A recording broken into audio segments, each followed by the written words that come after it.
अष्टावक्र गीता सरल व्याख्या की इस नई श्रृंखला में 9वें अध्याय के सार को हम प्रस्तुत करते हैं। मुनि अष्टावक्र अब राजा जनक को एक आध्यात्मिक यात्रा पर लेकर चलते हैं। वे राजा जनक से कहते हैं कि हे जनक, तुम जो कुछ देखते हो वह केवल माया है। संसार की समस्त गतिविधियां केवल एक भ्रांति हैं, जैसे कोई स्वप्न हो। सब कुछ जो बाहर है, रूप, नाम, गति, समय, वह आत्मा से अभिन्न है। आत्मा अचल है, जबकि यह जगत परिवर्तनशील है। जब तक साधक बाहरी रूपों से मोह करता है, वह अपने सत्य से विमुख रहता है। आत्मा न तो किसी कर्म से जुड़ी है और न ही किसी फल से। यह ज्ञान स्थिर बुद्धि को जन्म देता है। जब यह बोध दृढ़ होता है, तब जीवन में शांति स्वतः उतरती है। ध्यान में यह बोध दोहराना चाहिए कि मैं साक्षी हूं, न कि कोई दृश्य है। इसे सतत बार बार दोहराना चाहिए। और जनक, तुम्हारा स्वभाव अचल है, शुद्ध है। शरीर, मन, विचार सब बदलते रहते हैं, पर आत्मा कभी नहीं बदलती। तुम्हारा वास्तविक स्वरूप जो है, वो न कभी जन्मा है और न कभी मरेगा। यह न पाप करता है न पुण्य। यह तो केवल साक्षी है। जब साधक यह जान लेता है, तो वह भीतर से मुक्त हो जाता है। संसार की कोई भी उलझने उसे बांधती नहीं है। वह जान जाता है कि यह सारा नाटक सिर्फ दृश्य है। देखने वाला सदा अडोल है। यह समझ उसे सहज ध्यान की ओर ले जाती है। वह भटकने से बच जाता है, केवल मुक्ति की तरफ चलता है। और सच्चा साधक सदा निष्क्रियता में स्थित होता है। अष्टावक्र कहते हैं, जो आत्मा को जान गया, वह किसी भी कर्म की इच्छा नहीं करता, क्योंकि वह जानता है कि मैं ही सबका आधार हूं, परंतु मैं स्वयं अकर्ता हूं। यह स्थिति भीतर से पूरी तरह शून्य होती है, परंतु वही परम शक्ति का स्रोत बनती है। निष्क्रियता का अर्थ आलस्य नहीं है, बल्कि उस चेष्टा का अंत है जो अहंकार से आती है। जब साधक ऐसा करता है, तो उसकी क्रियाएं अपने आप घटती हैं, सहजता से, बिना द्वंद्व के। और ऐसा नहीं होता है कि वह कोई कर्म नहीं करता। कर्म तो करता है, पर वह स्वयं को कर्ता नहीं मानता। वह परम सत्ता के अनुसार कर्म करता है। फिर उसकी स्वयं की कोई इच्छा नहीं होती। वह तो स्वयं को उस परम सत्ता आत्मा को सौंप देता है। भीतर की पूर्णता का बोध ही सच्चा वैराग्य है। अष्टावक्र राजा जनक को समझाते हैं कि जब साधक को आत्मा का साक्षात्कार होता है, तो वह न किसी वस्तु की इच्छा करता है और न ही किसी त्याग में रमता है। उसे भीतर ही सब कुछ प्राप्त हो जाता है। और यह वैराग्य न किसी दुख से आता है, न त्याग से, बल्कि पूर्णता के अनुभव से उपजता है। यह स्थिति एक परम संतोष को जन्म देती है। तब संसार के विषय केवल दृश्य बन जाते हैं और भीतर का मौन ही उसका निवास होता है। और जनक, आत्मा स्वयं में स्थित है, अकेली, पूर्ण और शांत। आत्मा अपने में ही स्थित है। उसमें कुछ जोड़ने की या घटाने की आवश्यकता नहीं है। यह अनुभव तब आता है जब साधक सभी बाहरी भ्रमों से ऊपर उठ जाता है। वह जान जाता है कि कोई दूसरा नहीं है, न पूज्य है न पुजारी है। केवल एक सत्य है, मैं हूं। यह बोध जब भीतर गहराता है तब सभी विचार स्वतः शांत हो जाते हैं। वहाँ केवल मौन बचता है, परम मौन। और जनक, आत्मा अनादि है। वह न उत्पन्न होती है न नष्ट होती है। इसे ध्यान से समझो और अंदर बैठाओ। इसका न कोई जन्म है न मृत्यु। यह नित्य, शुद्ध, बुद्ध और मुक्त है। आत्मा का कोई आदि नहीं, कोई अंत नहीं। जब साधक इस सत्य को समझता है तो वह अपने भीतर के जन्म मरण के भ्रम से मुक्त हो जाता है। जो कुछ भी आता जाता है वह देह और इस मन का खेल है। आत्मा तो बस साक्षी है, अजन्मा और अमर। यह समझ केवल तर्क से नहीं, अनुभव से आती है। केवल दोहराने से नहीं आएगी। मौन में बैठना पड़ेगा, आत्मा का अनुभव करना पड़ेगा, तब यह समझ आएगी। जो इसे जानता है वह समय और परिवर्तन से परे हो जाता है। उसका भय समाप्त हो जाता है। वह मृत्यु को स्वप्न की तरह देखता है। केवल उसके भीतर केवल शांति और संतुलन रह जाता है। यही आत्मबोध का पहला पड़ाव है। और जनक, आत्मा पर न किसी कर्म का प्रभाव होता है और न ही उसके फल का। आत्मा शुद्ध आकाश की भांति है। वह किसी भी कर्म में नहीं बंधती, क्योंकि वह करता ही नहीं है। जो व्यक्ति आत्मा को जान लेता है उसके लिए पाप पुण्य, अच्छा बुरा सब एक समान हो जाते हैं। अष्टावक्र स्पष्ट कहते हैं कि आत्मा में न कोई संस्मरण है, ना ही कोई प्रवृत्ति। वह तो निष्कलंक है। साधक जब भीतर से देखता है कि मैं करता नहीं हूं, तो उसके भीतर की सारी उलझनें समाप्त हो जाती हैं। वह मुक्त होकर संसार में जीता है, पर उसमें उलझता नहीं है। आत्मा कर्मों को होते हुए देखती है, पर वे उसे छूते नहीं हैं। जैसे दर्पण किसी प्रतिबिंब को न पकड़ता है न रोकता है, वैसे ही आत्मा सबको देखती है, पर उसमें लिप्त नहीं होती। यही ज्ञान मोक्ष का द्वार खोलता है। और आत्मा को जानने वाला वास्तव में कभी भी कुछ नहीं चाहता। इच्छा का मूल अज्ञान है। जब हम अपने सत्य स्वरूप को नहीं जानते, तब कुछ बनने और पाने की चाहत हमें घेरे रहती है। परंतु जब कोई साधक आत्मा को जानता है, तब उसकी सभी इच्छाएं जल जाती हैं, क्योंकि आत्मा तो पूर्ण है ना, उसमें कोई अभाव नहीं है। अष्टावक्र कहते हैं कि जो स्वयं को जानता है वह न स्वर्ग चाहता है, न सिद्धियां, न धन, न प्रतिष्ठा। वह केवल अपने में स्थित रहता है। यह स्थिति भीतर की पूर्णता है, जहां कुछ और पाने को शेष नहीं रहता। वहीं संतोष जन्म लेता है। इच्छा की समाप्ति ही साधना की सिद्धि है। यही अवस्था उसे शांति और स्थिरता प्रदान करती है। वह बाहर नहीं भागता, बस भीतर ठहर जाता है। और जो आत्मा को जानता है उसके लिए सन्यास और गृहस्थ में कोई भेद नहीं।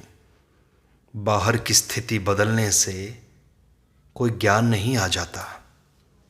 अष्टावक्र कहते हैं कि जो आत्मा को जान लेता है उसके लिए न सन्यास जरूरी है, न जंगल की तपस्या। वह गृहस्थ हो या सन्यासी, वह भीतर से तो सदा ही मुक्त रहता है। क्योंकि मुक्ति कोई बाहरी ढांचा नहीं है, बल्कि एक आंतरिक जागरण है। जो जान ले कि मैं न मन हूं न देह, उसके लिए कोई कार्य बंधन नहीं बनता। वह प्रत्येक स्थिति में स्थिर रहता है। संसार उसे बांध नहीं सकता। वह चुपचाप जीता है बिना अपेक्षा के। यह सहज और सच्चा संन्यास है, जिसमें व्यक्ति सब कुछ करता हुआ भी अकर्ता रहता है। यही आत्मज्ञान की वास्तविक कसौटी है।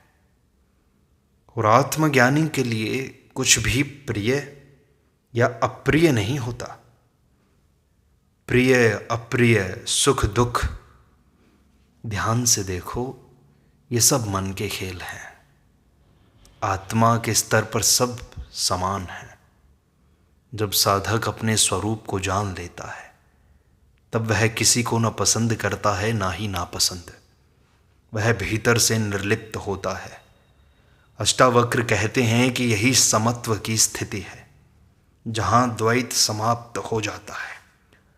आत्मज्ञानी के लिए कोई वस्तु मूल्यवान नहीं होती, कोई संबंध आवश्यक नहीं होता। वह किसी के आने या जाने से विचलित नहीं होता। जैसे आकाश में कुछ भी चिपकता नहीं, वैसे ही आत्मा किसी भाव या संबंध में नहीं फंसती। यही शांति की पराकाष्ठा है और यही ज्ञान की पूर्णता है जनक। अष्टावक्र आगे समझाते हैं कि आत्मज्ञानी को मैं और मेरा, इसका कोई मोह नहीं होता। जब साधक आत्मा को जान लेता है, तब मैं का भाव मिट जाता है। अब वह देह, नाम, जाति, कर्म, कुल से अपनी पहचान नहीं करता। मेरा घर, मेरा परिवार, मेरा शरीर, ऐसी भावनाएं उसके लिए अर्थहीन हो जाती हैं। अष्टावक्र कहते हैं कि यह ममता ही तो बंधन है जनक। जो आत्मा को जानता है वह जानता है कि कुछ भी उसका नहीं है, सब कुछ बदलने वाला है। इस बोध से उसके भीतर सहज वैराग्य आता है। वह लोगों से भागता नहीं, लेकिन उनसे चिपकता भी नहीं। वह तो अपने होने में ही संतुष्ट रहता है। वह किसी चीज को पकड़कर नहीं बैठता, और यही स्थिरता उसे मुक्त बनाती है। और जनक, आत्मा तो साक्षी है सदा से, न देखती है न बदलती है, केवल स्थित रहती है। अष्टावक्र बार बार यही समझाते हैं कि आत्मा केवल देखने की स्थिति है, साक्षी। न सोचती है न निर्णय करती है, वह बस देखती है। जैसे कोई पर्वत आकाश को देखे। जब साधक इस बोध में आता है कि मैं देह नहीं, मन नहीं, केवल साक्षी हूं, तब भीतर की हलचलें शांत होने लगती हैं। विचार आए या जाएं, वह उन्हें केवल देखता है। क्रोध आए, मोह आए, पर उन्हें पकड़े नहीं। साक्षी रहना साधना नहीं, सहजता है। यह स्थायी स्थिति है, जहां हम भीतर स्थित रहते हैं, पर बाहर के दृश्य से प्रभावित नहीं होते। यही आत्मस्थिति है। और आत्मज्ञानी सबका सम्मान करता है, पर किसी से अपेक्षा नहीं रखता। अष्टावक्र के अनुसार जो आत्मा को जानता है वह सबसे प्रेम करता है, लेकिन उसमें कोई अपेक्षा नहीं पालता। वह दूसरों से कुछ चाहता नहीं, न मान, न सम्मान, न ही प्रेम। उसकी स्थिति प्रेम पूर्ण होती है स्वयं में, पर निर्लिप्त होता है, क्योंकि उसने जाना है कि सभी आत्माएं एक ही परम सत्य का प्रकाश है। वह दूसरों को देखता है जैसे अपने ही प्रतिबिंब को देखे। वह किसी से कम या अधिक नहीं सोचता। यह समदृष्टि ही करुणा और शांति को जन्म देती है। आत्मज्ञानी समाज में रहकर भी उससे परे होता है। वह निष्कलंक दृष्टि से सबको देखता है। आत्मा का स्वरूप न भूतकाल है न भविष्य, वह तो केवल वर्तमान में है, अभी। देखो जनक, आत्मा कालातीत है। वह समय के प्रवाह से बाहर है। आत्मज्ञानी वर्तमान में जीता है। वह भूतकाल की स्मृतियों में खोता नहीं है, न ही भविष्य की चिंता करता है। जब साधक यह देख लेता है कि समय केवल मन का विचार है, तब वह आत्मा की शाश्वत स्थिति में आता है। वहाँ केवल वर्तमान होता है, जो न जन्मा है न मरेगा। यह वर्तमान ही मुक्ति का द्वार है। भूत भविष्य केवल भ्रम के पर्दे हैं। आत्मा उन सबसे परे है, स्थिर और अविचल। यही कारण है कि आत्मज्ञानी स्थायी आनंद में स्थित रहता है। आत्मज्ञानी के लिए संसार एक स्वप्न की भांति प्रतीत होता है। जब आत्मा का बोध होता है तब संसार की वस्तुएं, घटनाएं, संबंध सब एक स्वप्न की तरह लगते हैं। अष्टावक्र कहते हैं कि जैसे जागने पर स्वप्न झूठा लगता है, वैसे ही आत्मबोध के बाद जीवन का समस्त नाटक निरर्थक लगता है। इसका अर्थ भागना नहीं, बल्कि भीतर से छूट जाना है। वह जानता है कि जो कुछ दिखाई दे रहा है वह अस्थायी है और उसमें स्थायित्व ढूंढना मूर्खता है। यही बोध उसे भीतर स्थिर बनाता है। वह संसार में होकर भी उससे ऊपर उठ जाता है। यही अंतर्दृष्टि सच्चा वैराग्य है। और जनक, जो कुछ घटित होता है वह आत्मा को स्पर्श भी नहीं कर सकता। जो भी हमारे जीवन में घट रहा है, सुख दुख, हानि लाभ, मृत्यु जन्म, वह केवल शरीर और मन के स्तर पर है। आत्मा इनमें से किसी से प्रभावित नहीं होती। यह समझ आत्मज्ञानी को शांत बनाती है। वह जानता है कि आग लगने से धुआं हो सकता है, लेकिन आकाश जलता नहीं है। इसी तरह मन में हलचल हो सकती है, पर आत्मा सदा स्थिर है। इस बोध से वह जीवन के उतार चढ़ावों में विचलित नहीं होता। वह केवल देखता है, जानता है, लेकिन उसमें उलझता नहीं। यही वास्तविक निर्लिप्तता है। और आत्मा के स्तर पर जनक कोई बंधन नहीं है। बंधन केवल अज्ञान में है। जो कहता है कि वह बंधन में है, वह केवल अपने मन की मूर्खता को व्यक्त करता है। अष्टावक्र बताते हैं कि आत्मा कभी बंधती ही नहीं। वह जन्म मरण से परे है। बंधन केवल मन की धारणाओं में है।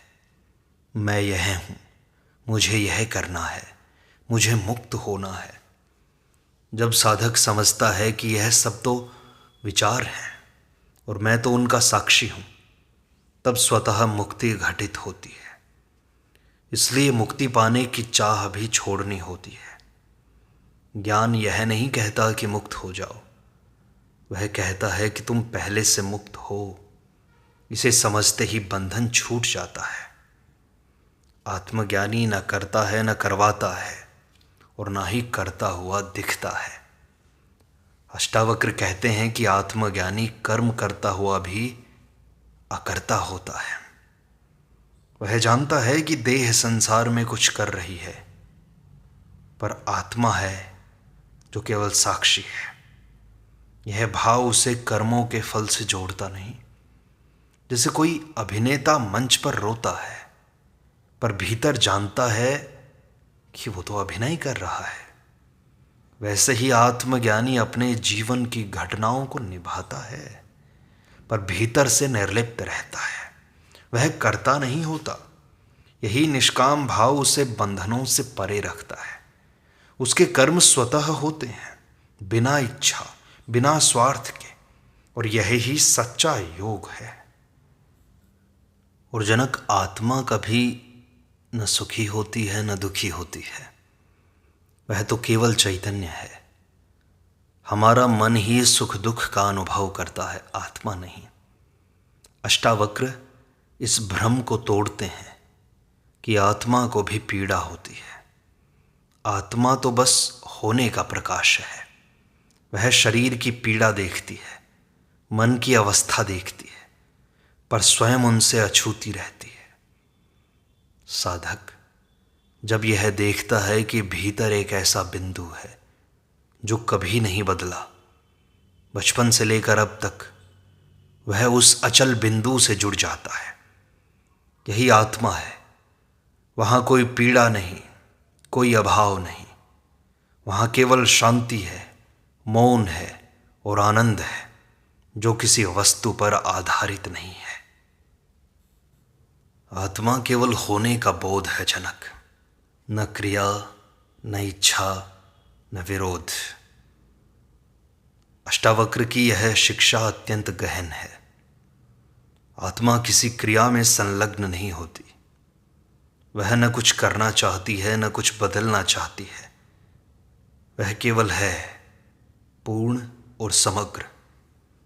साधक जब मन की इच्छा, आकर्षणों से परे जाता है, तब वह इस मौन उपस्थिति को अनुभव करता है।